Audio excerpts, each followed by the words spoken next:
Hello दोस्तों, आप सभी का स्वागत है हमारे यूट्यूब चैनल डीके फ्यूचर ज्ञान में। आज हम इंग्लिश स्पीकिंग कोर्स का सेकेंड डे का चैलेंज पूरा करेंगे।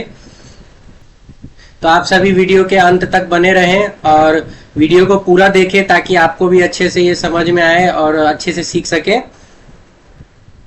अगर आप हमारे चैनल पर नए हैं तो प्लीज़ सब्सक्राइब कर लीजिए ताकि हमारी ऐसी ही अच्छी अच्छी वीडियो आपको आगे भी मिलती रहे। तो चलिए स्टार्ट करते हैं। अंग्रेजी भाषा में शिष्टाचार, गुड मैनर्स इन इंग्लिश। अंग्रेजी भाषा सीखने के साथ साथ शिष्टाचार की जानकारी भी बहुत जरूरी है। अच्छा, कुछ जरूरी बातें हमें जो ध्यान में रखने वाली होंगी वो ये होगी। अंग्रेज बात और व्यवहार में तहजीब का बहुत ध्यान रखते हैं। बार बार कुछ विशेष नम्र शब्दों का प्रयोग करना उनकी बातचीत का जरूरी हिस्सा है। उनका हर बात को कहने का एक विशेष तरीका है। किस बात को कैसे कहें, किन शब्दों का इस्तेमाल करें, ऐसी ही कुछ जरूरी बातों की जानकारी इस पार्ट में बताएंगे। हिंदी भाषा की तरह इंग्लिश में बात बात में नाम के साथ जी लगाने का रिवाज नहीं है और ना ही इसमें आप और वह जैसे आदर सूचक शब्दों का प्रयोग किया जाता है। इसमें मैं के लिए हम कहने की प्रथा भी नहीं है। इसलिए भाषी लोगों को यह कहते हुए सुना गया है कि इंग्लिश रूखी भाषा है, क्योंकि इसमें अपने से बड़ों से भी बातचीत करते हुए तुम यानी कि यू शब्द का प्रयोग किया जाता है। लेकिन वास्तव में ऐसी बात नहीं है। हालांकि इंग्लिश भाषा में आप और वह शब्द नहीं है, पर इंग्लिश में बात बात पर शिष्टाचार बताने की प्रथा है। सच्ची एवं स्वाभाविक इंग्लिश सीखने के लिए इस बात का हमेशा ध्यान रखना है। इंग्लिश के इन शब्दों को मन में दोहराना है और इन शब्दों में पूरी इंग्लिश जाति का शिष्टाचार समाया हुआ है। ये इंग्लिश भाषा के बड़े महत्वपूर्ण शब्द है, जैसे कि please, thanks, welcome, kindly, allow me, after you, sorry, excuse me, pardon, that is all right, it's my pleasure. यदि आपको किसी से पेन लेना हो या एक गिलास पानी मांगना हो अथवा किसी से समय पूछना हो या फिर किसी को उत्तर में हाँ कहना हो तो वाक्य में प्लीज शब्द का प्रयोग करना होगा। यदि आप केवल प्लीज कह देंगे तो भी चलेगा, लेकिन यदि आप प्लीज या काइंडली आदि समान अर्थ वाले शब्द का प्रयोग नहीं करते हैं तो आप अभद्र कहलाएंगे। हिंदी में आप यूं भी कह सकते हैं, जरा अपना पेन देना, एक गिलास पानी, क्या वजह है, हाँ पी लूंगा। लेकिन हिंदी की तरह यदि आप इंग्लिश में भी निम्न वाक्य बोलेंगे तो कोई भी अंग्रेज पहचान लेगा कि या तो आप असभ्य हैं या कोई विदेशी जो कि उनके शिष्टाचार से परिचित नहीं है। जैसे कि कुछ एग्जाम्पल है, give me your pen, give me a glass of water, what is the time, yes I will drink it, may I have your pen please, a glass of water please, time please, yes please. यदि आप इन वाक्यों को इस प्रकार भी कहेंगे तो भी यह समझा जाएगा कि आप सभ्य हैं। May I borrow your pen please, give me a glass of water please, what is the time please. यदि किसी व्यक्ति ने आपका मामूली सा भी कोई काम किया है, उदाहरण के लिए आपने टाइम पूछा या मकान का पता पूछा और उसने बता दिया, मतलब आपने थोड़ी सी बात पूछी और उसने बता दी, तो उसे थैंक यू कहना ना भूले। हाँ, आप थैंक्स भी कह सकते हैं। यदि आप अधिक एहसान दिखाना चाहें तो ये कह सकते हैं, many many thanks to you please, thank you very much. कोई आपसे कुछ और लेने के लिए कहे और आप न लेना चाहते हो तो आप हिंदी की तरह मत कहिए मैं और नहीं लेना चाहता, I don't want to take more, बल्कि शॉर्ट में कहिए नो थैंक्स। आपने किसी का कोई छोटा सा काम किया और बदले में उसने आपको कहा थैंक यू, तो इंग्लिश में बात यहीं खत्म नहीं हो जाती। यदि आप थैंक्स सुनकर चुप हो जाएंगे तो यह अभद्र या घमंडी कहलाएगा। इस प्रकार आपको कहना है वेलकम, यूर वेलकम, ऐसी तकलीफ फिर से दे, इट्स ऑल राइट, सब ठीक है, नो मेंशन, कोई बात नहीं, माई प्लेजर, इसमें मेरी खुशी है। यदि कोई आपसे कोई वस्तु मांगे और वह देना चाहते हो तो हिंदी में आप कहेंगे ले लीजिए, पर इंग्लिश में यदि आपने कहा टेक इट, इंग्लिश में इसे शिष्टाचार नहीं माना जाएगा, इसलिए आप कहेंगे यस यूर वेलकम या विद ग्रेट प्लेजर। यदि आप किसी को कोई छोटी सी सेवा या सहायता करना चाहें तो उसे कहने का इंग्लिश में एक अपना तरीका है। उदाहरण के लिए आप किसी महिला की गोद से बच्चा लेने या किसी बूढ़े व्यक्ति का उठाने के लिए कहेंगे अलाउ मी या मे आई हेल्प यू, मतलब मुझे अवसर दें, मतलब क्या मैं आपकी सहायता कर सकता हूँ। किसी भी रूम या प्रदर्शनी में यदि आप सेल्समैन हैं या गाइड हैं तो विजिटर ग्राहक को भी मे आई हेल्प यू कहकर अपनी और आकर्षित कर सकते हैं।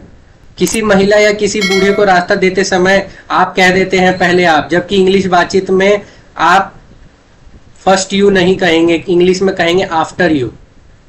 इंग्लिश में बात बात पर खेद प्रकट करने का रिवाज है। हिंदी में भी हम खेद प्रकट करते हैं या माफी मांगते हैं, पर तब जब हमसे कोई नई बड़ी भूल हो जाए और जैसे हम किसी से समय लेकर समय समय पर नहीं पहुंचते तो खेद प्रकट करते हैं और समय लेकर उस दिन बिल्कुल ना पहुंचे, अपने इस अपराध के लिए माफी मांगते हैं। पर इंग्लिश में छोटी छोटी बातों में भी सॉरी, एक्सक्यूज मी, पार्डन आदि शब्दों का प्रयोग होता है। जैसे आपका किसी से हाथ छूट जाए तो आपको झट से कहना होगा सॉरी। दो आदमी रास्ते में खड़े खड़े बात कर रहे हो और आपको बीच में से गुजरना हो तो आप कहेंगे एक्सक्यूज मी। इसी तरह लोगों के बीच से उठकर आपको किसी काम से थोड़ी देर के लिए जाना है तो आप बिना कुछ कहे नहीं उठेंगे बल्कि कहेंगे एक्सक्यूज मी। किसी व्यक्ति का ध्यान अपनी ओर आकर्षित करने के लिए भी एक्सक्यूज मी कहकर अपनी बात कह सकते हैं। आप टेलीफोन सुन रहे हैं या आमने सामने किसी से बात कर रहे हैं, अगर आपको बात सुनाई नहीं देती है तो आप उसे दोबारा सुनना चाहते हैं तो आप ऐसे नहीं कहेंगे, ऊंचा बोलो ना, मुझे कुछ सुनाई नहीं देता है, speak loudly, I can not hear anything. बल्कि इसकी जगह पे आप इंग्लिश में केवल यह बोलेंगे pardon, I beg you pardon, और सामने वाला व्यक्ति से समझ जाएगा कि आपका बात सुनाई नहीं दी है। कोई कमरे में बैठा है, आप उसके मकान पर उससे मिलने गए हैं तो बिना पूछे आपको अंदर नहीं जाना चाहिए, बल्कि इंग्लिश में इस तरह कह सकते हैं may I come in please, क्या मैं अंदर आ सकता हूँ, और वह पलटकर कहेगा यस प्लीज कम इन, अवश्य, या विद ग्रेट प्लेजर, खुशी से, या ऑफ कोर्स, जरूर। ऐसी ही शिष्टाचार से पूर्ण इंग्लिश भाषा अपने वाक्य बनाते समय उस भाषा के नियम को हमेशा याद रखना चाहिए। शिष्टाचार के कुछ वाक्य, some polite phrase, I am sorry I could not make it that day, मैंने मिलने का समय दिया था परंतु मैं आ नहीं सका, मुझे माफ करें। आई am sorry I could not make it in time, मैंने ठीक समय पर नहीं आ सका, इसके लिए मैं माफी मांगता हूँ। I am sorry I got a little late, माफ कीजिए मुझे थोड़ी सी देर हो गई है। प्लीज कन्वे माई अपॉलॉजी, मेरी ओर से माफी मांग लीजिए। It was all by mistake, please excuse me, ऐसा गलती से हो गया, माफ कीजिए। आई एम वेरी सॉरी, मुझे बड़ा दुख है। Sorry to have disturb you, माफ करें मैंने आपके काम में बाधा डाली। आई बेग यू पार्डन, माफ कीजिए। अलाउ मी टू से, आपकी आज्ञा से कहना चाहता हूँ। May I have your attention please, जरा ध्यान दीजिए। इट ऑल्स योर, इसे अपनी ही चीज समझे। Will you please permit to speak, जरा मुझे बोलने दे। Let me also help you, अपने काम में देरी, let me also help you, अपने काम में मेरी मदद ले लीजिए। Will you please move a bit, क्या आप थोड़ा खिसकेंगे। Will you please speak slowly, जरा धीरे बोलें। Will you mind speaking a bit softly please, जरा धीमा बोलने कृपा करें। Will you please let me sit, क्या आप मुझे बैठने देंगे। Would you spare a few moment for me, क्या मैं आपका थोड़ा सा समय ले सकता हूँ। एज यू प्लीज, जैसी आपकी मर्जी। प्लीज मेक इस योर सेल्फ कंफर्टेबल, आराम से बैठिए। सॉरी फॉर मे इनकन्वीनियंस, कष्ट के लिए क्षमा करें। That is very so kind of you, आपकी बड़ी कृपा है। Please help me please help yourself, लीजिए। ग्लैड टू मीट यू, आपसे मिलकर खुशी हुई। Thanks for your kind valuable advice, आपकी अच्छी सलाह के लिए धन्यवाद। I will try my level best, मैं पूरी कोशिश करूंगा या करूंगी। Hope you are enjoying yourself, आशा है आप मजे में हैं। कुछ जरूरी बातें जो हमें ध्यान रखनी होगी। प्रत्येक देश में सभ्यता और शिष्टाचार प्रकट करने का अलग अलग ढंग होता है। हिंदी में नाम के बाद जी लगाकर आदर प्रकट करने का रिवाज है। बड़ों के आदर देने के लिए बहुवचन का प्रयोग भी किया जाता है, जबकि इंग्लिश में आदर सूचक में एक ही वचन सिंगुलर ही रहता है। उदाहरण के लिए श्री केदारनाथ जी आए हैं, mister Kedarnath has come.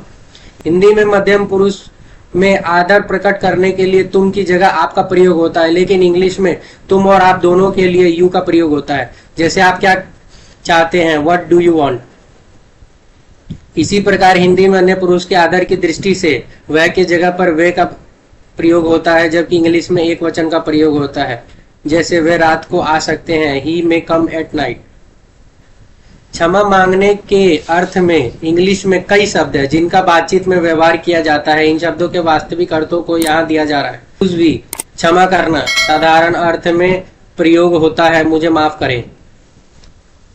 Forgive, दंडित करने की भावना को सदा के लिए मन से निकाल देना, हृदय से क्षमा कर देना। जैसे गलती करना इंसान का काम है, उसे माफ कर परमात्मा का। पार्डन भी पार्डन भी, अपराध को मिले हुए दंड से मुक्त करना, मेरी गलती के लिए क्षमा करें। मिस्टेक भी, गलत समझना, गलती से मुझे आप डॉक्टर समझ रहे हैं, सॉरी भी, मुझे खेद है, मुझे देर से आने का अफसोस है। आजकल साधारण बोलचाल में आई बेग यू पार्डन का हल्के फुल्के शिष्टाचार वाक्य के रूप में आम प्रयोग होने लगा है। फोन पर जब आपको आवाज सुनाई नहीं देता तो आप कहते हैं आई बेग यू पार्डन या पार्डन, तो उसका यह आशय होता है कि आप तो ठीक बोल रहे हैं पर मुझे सुनाई नहीं दे रहा है, कृपया दोबारा कहें, प्लीज रिपीट इट।